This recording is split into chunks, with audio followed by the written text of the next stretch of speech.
Vítam ťa na ďalšiu tému a chcem vlastne v tomto videu povedať, čo je ešte dôležité pred tými ďalšími témami, ktoré nás čakajú.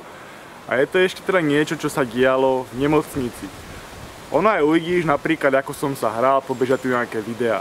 Čo som teda robil, keď už som vedel hovoriť po tej prvej operácii, non-stop, telefonáty s blízkymi ľuďmi, vypisovanie, pokiaľ toto nebolo, pozeral som YouTube, počúval som hudbu, stále muselo byť niečo, hej. Snažil som sa teda čo najrýchlejšie zotaviť a dostať svojím spôsobom naspäť a byť funkčný.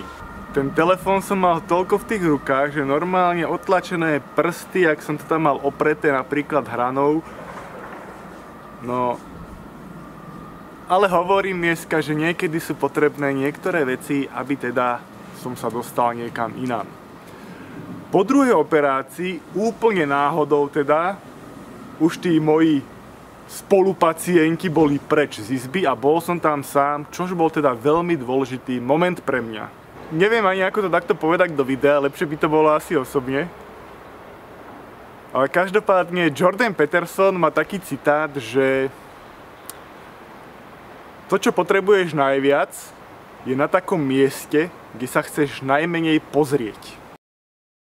Pre mňa bola teda veľmi prínosná tá tma, samota a pokoj.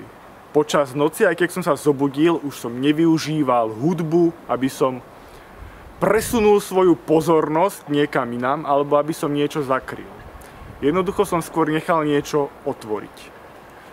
Po tej druhej operácii teda bolo vlastne 8. februára a 19. februára už som bol na odchode z Bratislavy. Vrátil som sa teda do Trenčína a vrátil som sa do tej reality, ktorá bola. A túto realitu, nech spomeniem, čo to bolo, to trvalo až do konca mája. Mimo nemocnice som sa teda začal venovať tomu pohybu, chôdzi a chcel som sa dostať niečomu takému, čo bolo ako keby v minulosti. Ale tým pádom by sa niektoré tie veci začali opakovať. Takže ono treba vlastne zmeniť svoje konanie, aby to, čo je, alebo to, čo príde, bolo odlišné tomu, čo sa stalo niekedy. A ako teda hovorím, vlastne ono to bolo od toho 19. februára do konca mája, že napriek tomu, že niektoré tie signály, ktorým sa budem venovať v ďalších videách, boli všade okolo, ale ja som ich nevidel. No a vlastne od toho 19. februára do konca mája som sa venoval tým aktivitám, ktoré mi boli bežné, ktorým som sa nijak nevyhol, ale svojím spôsobom som sa vracal do minulosti, alebo do toho charakteru minulosti. Dobre, musím vlastne povedať, že jedna vec, ktorú som nerobil, že nemal som napríklad prístup k počítaču, ale zase som vynahrádzal aktivitu na telefóne. Čož dnes to vidím ako chybu, mohol som robiť niečo iné. Napriek tomu, keby nemám túto vedomosť, nemôžem to nejakým spôsobom porovnať to, čo mám dnes, keď robím to, čo robím. Chcem tým vlastne povedať takú prioritu, že nech urobím čokoľvek, z môjho hľadiska nemôžem ani tak hodnotiť, či je to dobré alebo zlé.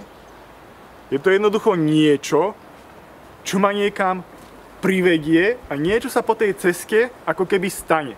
To je vlastne potom niečo na ten spôsob, čo povedal Steve Jobs, že sú nejaké tie guličky a ono sa to nedá predvídať do budúcnosti, ale keď tie guličky alebo tie deje spojíš čiarou do tej minulosti, zrazu všetko bude dávať zmysel. Tá tma, samota na nemocnici. Dnes to vnímam ako keby takú dovolenku. Užitý čas, ktorému som sa potom svojím spôsobom cez 3 mesiace vyhýbal. Ale znova som sa k tomu nejakým spôsobom, neviem akým, nejakým spôsobom som sa k tomu dostal. Hej, že keď sa vrátim napríklad na byt, prvé čo robím, Django, už nie je to, že by som zapol počítač. Alebo pozeral do telefónu a klikal veci. Nie. Už ten počítač nepotrebujem využívať na niečo nepotrebné tak dlho ako kedysi. Jangus!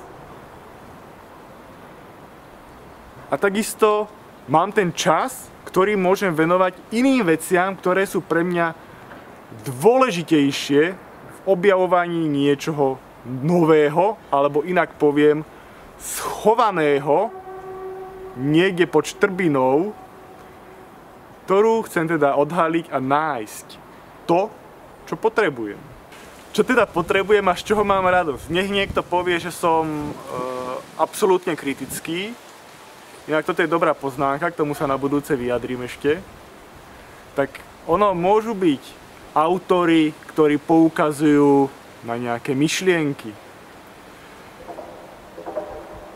Sú ďalší ľudia, ktorí poukazujú na pozitívne myslenie. Ja musím teda povedať asi toľko, že najviac ma baví odhalovať sám na sebe niečo negatívne. Spomenul som teda niečo negatívne alebo pozitívne, ono je to aj tým, že sme v nejakej spoločnosti, učíme sa nejaké slovíčka, slovnú zásobu. Negativita, pozitivita to existuje, treba byť iba pozitívny, treba takto myslieť, negatívny, to odstrašujúce to nemôže byť. Myšlienka, citátik z jednej mojej obľúbenej knižky Davida Deidu, ktorý uvádza, že keď uveríš pozitívnemu a negatívnemu, tak ťa dostala. Pokračujeme na budúce.